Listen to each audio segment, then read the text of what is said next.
Congrats, Vilela, tricolor traveler. That's all you have to celebrate. Just the classic I beat Flamengo award, right? Since last year, Flamengo became back-to-back champions over Fluminense and then won the Brazilian League. After losing the second game, everyone kept saying, Daddy this, Daddy that. Look, let me tell you something. I know this award very well. Even Vasco and Botafogo fans, you can be included in the same group. You really like to celebrate the I Beat Flamengo award, right? And brag about something that never happened, right? It's funny. You like to talk about relegations that don't exist. Now you're going to play in the Carioca's death tournament, the same one Botafogo played in 2 years ago. 3 years ago, it was the same with the Taça Rio, only the format changed. Now you're going to say that Flamengo playing in the Taça Rio is relegation. Fluminense relegated Flamengo. It's just so much desire to say they matched Flamengo in something, right? Flamengo has already relegated everyone, right? All those teams that were two-time champions, relegated, played in Serie C and all that, at some point Flamengo was responsible for their relegation. And then they get desperate. Let me send a kiss to my friend Alexi Dantas, right? And to all the tricolor fans who know me through Vilela Viajante Tricolor, let me say, don't celebrate too early, man. That's really annoying, especially because, it turns into this prize thing. I beat Flamengo, right? Tagging my profile, it's fine if you want to tag me, but look, it seems like you guys won some important title. Man, the 2023 Libertadores is already behind us, huh? Fluminense's only major title, right? The Libertadores. And celebrating fourth place in the Club World Cup. You guys are something else, huh? Celebrating fourth place in the Club World Cup, that's something to celebrate. I beat Flamengo. Hold on. It's preseason, right? It's preseason. Calm down, get ready. You guys get ready there, get ready here. Paquetá is coming and he's going to bring this news right now. Then I'll leave you guys here in the mixed zone too. Alexander already talked about Paquetá. Let's let you follow Andrew too, right? Because a lot of people weren't notified about our video last night. So we're bringing you this coverage here. Everything's almost finalized, right? Lucas Paquetá, then, yeah, we can say he's already a Flamengo player. Everything's decided. We also have to talk about Lucas Paquetá's personality, right? Really a player who wanted to wear the sacred jersey? That's something we don't see anymore in the world of football. We just don't see that anymore in football. I think the last ones, like Coutinho at Vasco, Lucas Paquetá now at Flamengo, are players who really want to wear the shirt of their beloved club. Maybe Vini Jr. will do the same at Flamengo in the future, but that's rare now. Still, 41 million euros was a lot. Even I wanted to wear the shirt of my favorite team. The thing is, he had bigger offers over there in Europe, right? He takes the opposite path, a completely different path from what many do, which is to seek love, right? And less money, less than he would have maybe over there in Europe, especially since there were Premier League clubs willing to pay more than Flamengo. They're paying West Ham for Lucas Paquetá. So we really have to appreciate this, okay? Really, look, the expectation is that the deal will be finalized today. All transfer market profiles, from Bola to Fabrizio Romano, are saying the famous Rio e Gol, right? They're already getting ready for the news about the finalized signing, okay? According to the renowned portal, yeah, man, actually, there are several acronyms, right? EXW, right? WH from West Ham. Okay, it's employer, right? Is it? The expectation is that the agreement is a profile where all the news, man, 100% is true. This profile doesn't have even 1% that's not. He never shares false news. Everything he says is accurate and comes from inside sources. West Ham Aham is a profile that doesn't have, man, never any wrong news. Okay? They expect the West Ham and Flamengo deal for Lucas Paquetá to be finalized Monday. That same profile previously said it wouldn't happen because the payment issue wasn't settled, yet everything was actually happening. Yeah, so this profile is recognized for gathering the most reliable sources about West Ham, which is why it reinforces the optimism about the deal being concluded. Today, okay, so we have this portal that's specialized in West Ham posting this information, right? We're going to talk here also about signing a number 9, right? BAP talked about this situation too, about the market and everything, but we have some details here, so let's go. It's good, good, good. I'm here recording. We're together, brother CRF Matos, who works with us, partnership, so let's go, okay? I retweeted some people here, some interesting information. Look, we also have this portal here about West Ham football, okay, which is also very specialized in talking about West Ham. West Ham is no longer insisting on Paquetá being loaned back for this season. The transfer will be permanent in the next few days or hours. So at any moment, the permanent transfer of Paquetá without the loan back. So the profile is claiming that it's without the loan back. Fabrizio Romano is. Look, Fabrizio Romano has already said, here we go, here we go. It's not yet Fabrizio Romano's we go, but it's very close. Flamengo is speeding up negotiations for RM, RM, RM, RM, RM, RM, RM, RM, RM, RM, RM, RM, RM, RM, RM, RM, RM, RM, RM.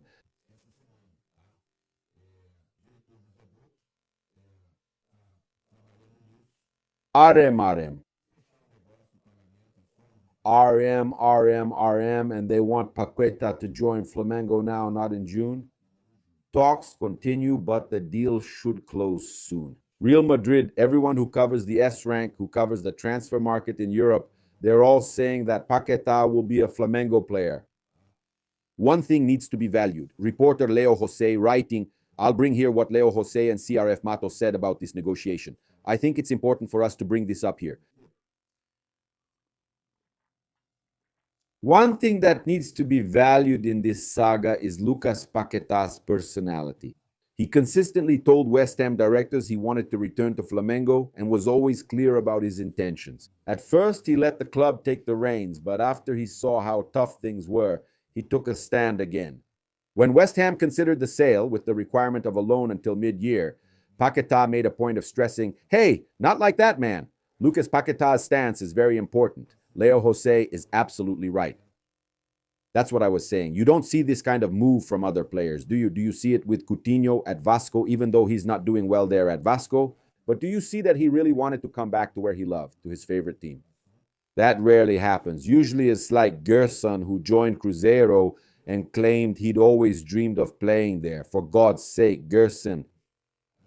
Then he was at Fluminense, goes back to Flamengo, then suddenly he's a Flamengo fan. So, man, like, we can't bite the hand that feeds us. Gerson played well at Flamengo, but some players showed very different attitudes. I could also say that Pedro had the attitude of wanting to come back to Brazil and play for Flamengo out of love for Flamengo. Pedro is also a Flamengo supporter, a fanatic, so that happens. These are rare cases. Felipe Luis, because of his grandfather, you have that situation.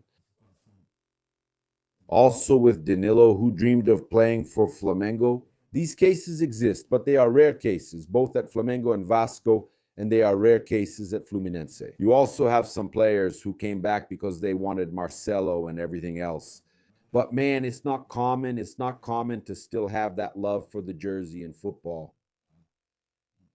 So, CRF Matos posted, here we are bringing back home not just a star, but a son who left young to explore the world, who faced the cold of France, the rigor of Italy, and the challenges of England, but who never let the warmth of Rio leave his heart. It's sad to remember that they tried to interrupt his path, almost silence the feet of someone who just wanted to be happy with the ball. It was an unfair fight without evidence, but with a lot of resilience. As the world doubted, we watched from afar, cheering and sending energy, only we understand. Now, the tears are of relief. The effort was worth it, and what an effort it was. Paquetá, you are a reflection of each one of us, that little boy from Paquetá Island. Lucas, whose name means light, arrived at age 8 with a dream and now returns as a giant. You were never just a player. You are living proof that the love for Flamengo knows no boundaries. Your family is here with open arms and hearts beating. The prophecy is being fulfilled before our eyes. Your place is here and your destiny is to win. As the Flamengo anthem says, once Flamengo, always Flamengo. Very good text by Matos. Rest your heart, Paquetá. Your wait is over and your eternity begins now. Welcome back to your home, not Matos. His eternity began back then during that tough period at Flamengo when he played. He just came back.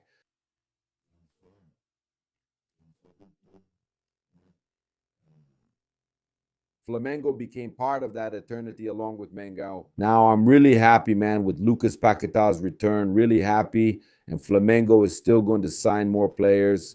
Look, Flamengo's Colombia. He shared ESPN Brazil news that Flamengo has about 30 million euros, 186 million reais, to sign a striker now or mid-year. Despite the big investment in Lucas Paquetá, estimated at 41 million euros, 254 million reais, the deal doesn't interfere with the search for an offensive reinforcement. Flamengo is still looking for this offensive reinforcement and still has 30 million euros to sign this striker. Coincidence or not, they say that Caio Jorge's release clause will drop to 30 million euros, and it's a wish of Felipe Luis. Look at BAP talking about signing other reinforcements. He's going to dodge the question, obviously, but it's ESPN as information, and we also have this information that Flamengo still has the money to sign the striker. But as we said, he could come in the middle of the year or at the end of the year. It's at the end of the year. There's the possibility I was talking about with Caio Jorge, or Flamengo could look for other options as well. But look at what he says about signing just one striker at a time now. Today I only think about Paquetá, Paquetá, Paquetá. So today I only think about Paquetá, Paquetá, Paquetá. He nearly danced there, BAP. And about Paquetá arriving, he said, do you think this small issue with the payment method could be resolved and he might arrive maybe even this week? We know that the player has also made it clear that he doesn't want to play there anymore. Look, I'm focusing all our energy right now on solving this obstacle. If it can be in the next hour, great. If it can't be in the next hour, let it be in 2 hours or 3. We started this conversation with weekly contacts, then it moved to closer contacts, then daily, and now we're having contact every hour to adjust one thing or another. Look, I can't say exactly how long this will take. The other side also has needs which are legitimate, like West Ham's. We're now trying to see how we can adjust our ability to honor what we're committing to. Let's be clear, this is a transaction rarely done by a football club. I think maybe in South America for sure. And we really value our word, fulfilling all the commitments we've made. So we hope we can reach an agreement within this conceptual principle of Flamengo and the absolutely legitimate desire of West Ham. That's where we are right now. Look, you see that. It's very close. So the announcement of Lucas Paquetá is almost here. BAP himself made it clear that he's been talking to them every hour to resolve this issue. He said yesterday, and it still applies today, that at any moment Paquetá could be announced by Flamengo, though he isn't sure if it will be today or in the next few hours. BAP also responded, before we bring in Alexandro and Andre here, BAP also responded, why did Flamengo stop playing with the main team in the first Carioca matches, and why did they decide to play with the starting lineup in these games? Now, so here's what happens. Flamengo earns between sponsorships and broadcasting rights more than 150 million a year. That's about 80 million monthly. We have an obligation to all those fans, to the sponsors who put money into Flamengo. It's never just one thing. Many relevant variables are involved. I already mentioned the issue with the sponsor. It happens on the field, but other things matter too. I, as the president of Club de Regatas do Flamengo, cannot avoid giving my opinion and saying the following. Flamengo shouldn't just aim to avoid relegation in the Carioca Championship, despite respecting other clubs. And the way the results turned out, we ended up in a very delicate situation. The point I made was this. Look, I'm not going to decide who goes on the field, but we have to play with a team that's capable of turning this situation around. And that doesn't allow us to be in an unpleasant or even embarrassing situation of having to play a tournament just to avoid relegation in the Carioca Championship. That's what I said. See, I agree with you and think the same way you do. You consider various aspects and so on. It's embarrassing.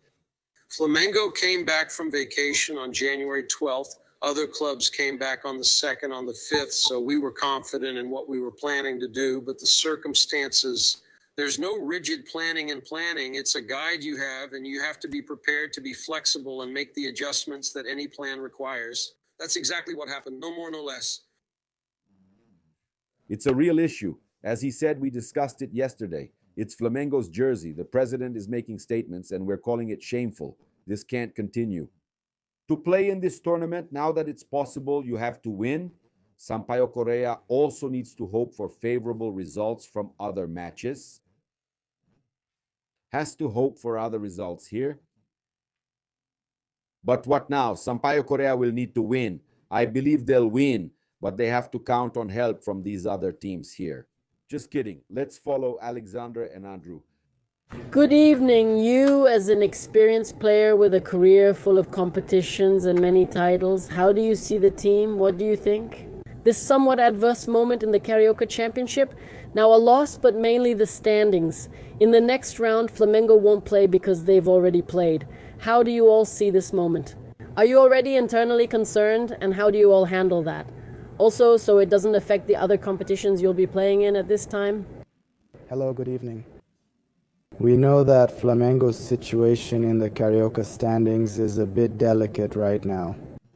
We want a better position, but must take it game by game. We have to remember that the start of the year is always about preparation, and that preparation is also happening during these games. There are several areas we need to improve. We know that very well, but we also can't hang our heads after a defeat because the season is long. We'll have several tournaments and many games as usual. And in every game we play, you can see the improvement of the players individually, you can see the improvement of the team on the field, and that's what we value right now.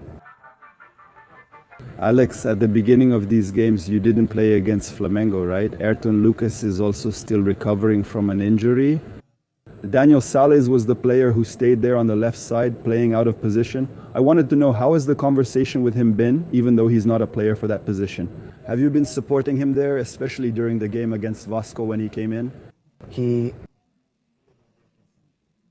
He's a player who's always been training with us. He's a player who's traveled a lot. He's even played already. He has the full trust of the group, the full trust of the coach, who knows him very well.